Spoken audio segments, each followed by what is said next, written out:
여러분 안녕하세요. 손소방입니다. 네. 이번 시간엔 유도등에 대해서 좀 알아보려고 합니다. 우선 개요를 보시면 유도등은 화재 시에 피난을 유도하기 위해서 사용되는 등이죠. 정상 상태에서는 상용 전원에 의해서 켜지고 상용 전원이 정전되는 경우에는 비상 전원으로 켜지는 등입니다. 종류는 피난구 유도등, 통로 유도등, 객석 유도등이 있습니다. 네, 그리고 여러분들이 추가적으로 이제 좀 알아보셔야 될 게 우선 소방서장은 특정 소방 대상물의 위치, 구조 및 설비의 상황을 판단하며 대형 피난구 유도등을 설치해야 할 장소에 중형 또는 소형 피난 유도등을 설치하게 할 수도 있다. 네, 할 수도 있습니다. 또한 복합 건축물과 아파트의 경우에 주택의 세대 내는 유도등을 설치하지 않을 수도 있습니다. 네. 자, 유도등은 앞서 말씀드린 대로 피난구 유도등과 통로 유도등으로 나눠지죠. 그리고 각각의 앞글자를 따서 피고 복개.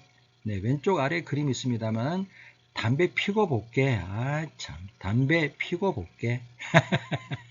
네, 담배 피는 게 우선 중요하죠. 네. 그 각각의 설치 장소를 보시면 피난구 유도등은 출입구, 그 다음에 거실 통로 유도등은 도서관과 주차장, 네, 복도 통로 유도등은 역시 복도가 되겠죠. 설치 높이는 피난구 유도등은 1.5m 이상, 그리고 통로 유도등은 1m 이하가 되겠습니다. 자, 유도등 설치 장소 및 개수인데요. 대통객, 대통, 중통, 소통으로 나눠지죠. 대통객은 대형 피난구 유도등, 통로 유도등, 객석 유도등. 그리고 대통은 대형 피난구 유도등과 통로 유도등.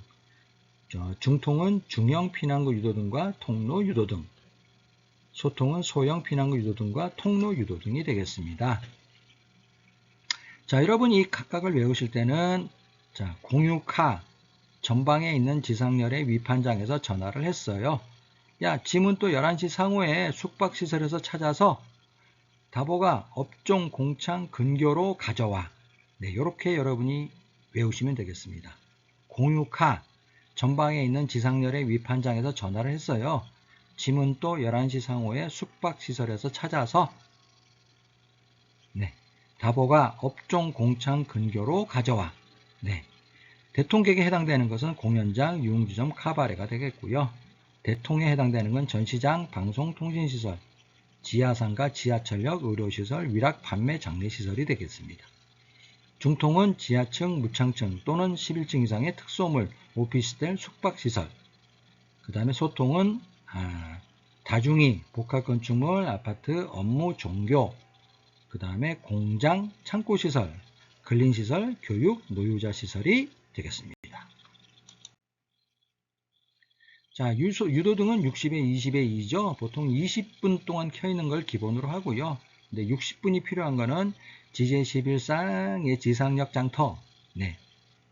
지하를 제외한 11층 이상, 그 다음에 지하상가와 지하역, 그 다음에 장터 등이 되겠죠. 그거는 60분 이상 네, 유도등이 점등이 되어 있어야 되죠. 그리고 이제 보통 항상 점등이 되는데 예외가 몇 가지 있죠. 상하매간종, 네, 상시 충전된 상태에서 암실이나 외부 빛에 의해서 피난 방향을 알 수 있는 거, 그리고 관계인이나 종사자가 상시로 드나드는 장소, 네, 그런 데는 예외가 되겠습니다. 그리고 삼선식이 항상 자동 점등돼야 되는 경우는 자소자탄 비경의 수동점등 정전단선이죠. 자소자탄 비경 수동점등 정전단선이죠. 자동 소화 설비, 자동 화재 탐지 설비, 비상경보 설비가 작동이 되거나 정전으로 단선이 되거나 또는 수동 점등할 때에 네, 필요하죠. 자, 유도등을 점검하기 위해서는 2선식인 경우에는 평상시에 점등 여부를 보면 되고요. 3선식은 수신기를 수동으로 해서 점등 스위치를 원하고 난 다음에 확인하면 될 것 같고요. 그 다음에 유도등을 연동 자동으로 해놓고 간발중스, 네, 감지기, 발신기, 중계기, 스프링클러가 작동되는지 그거 작동을 통해서 유도등이 켜 있는지를 확인하면 되죠. 네, 그리고 예비 전원은 점검 스위치와 점검 버튼을 누름으로써 확인하실 수 있습니다.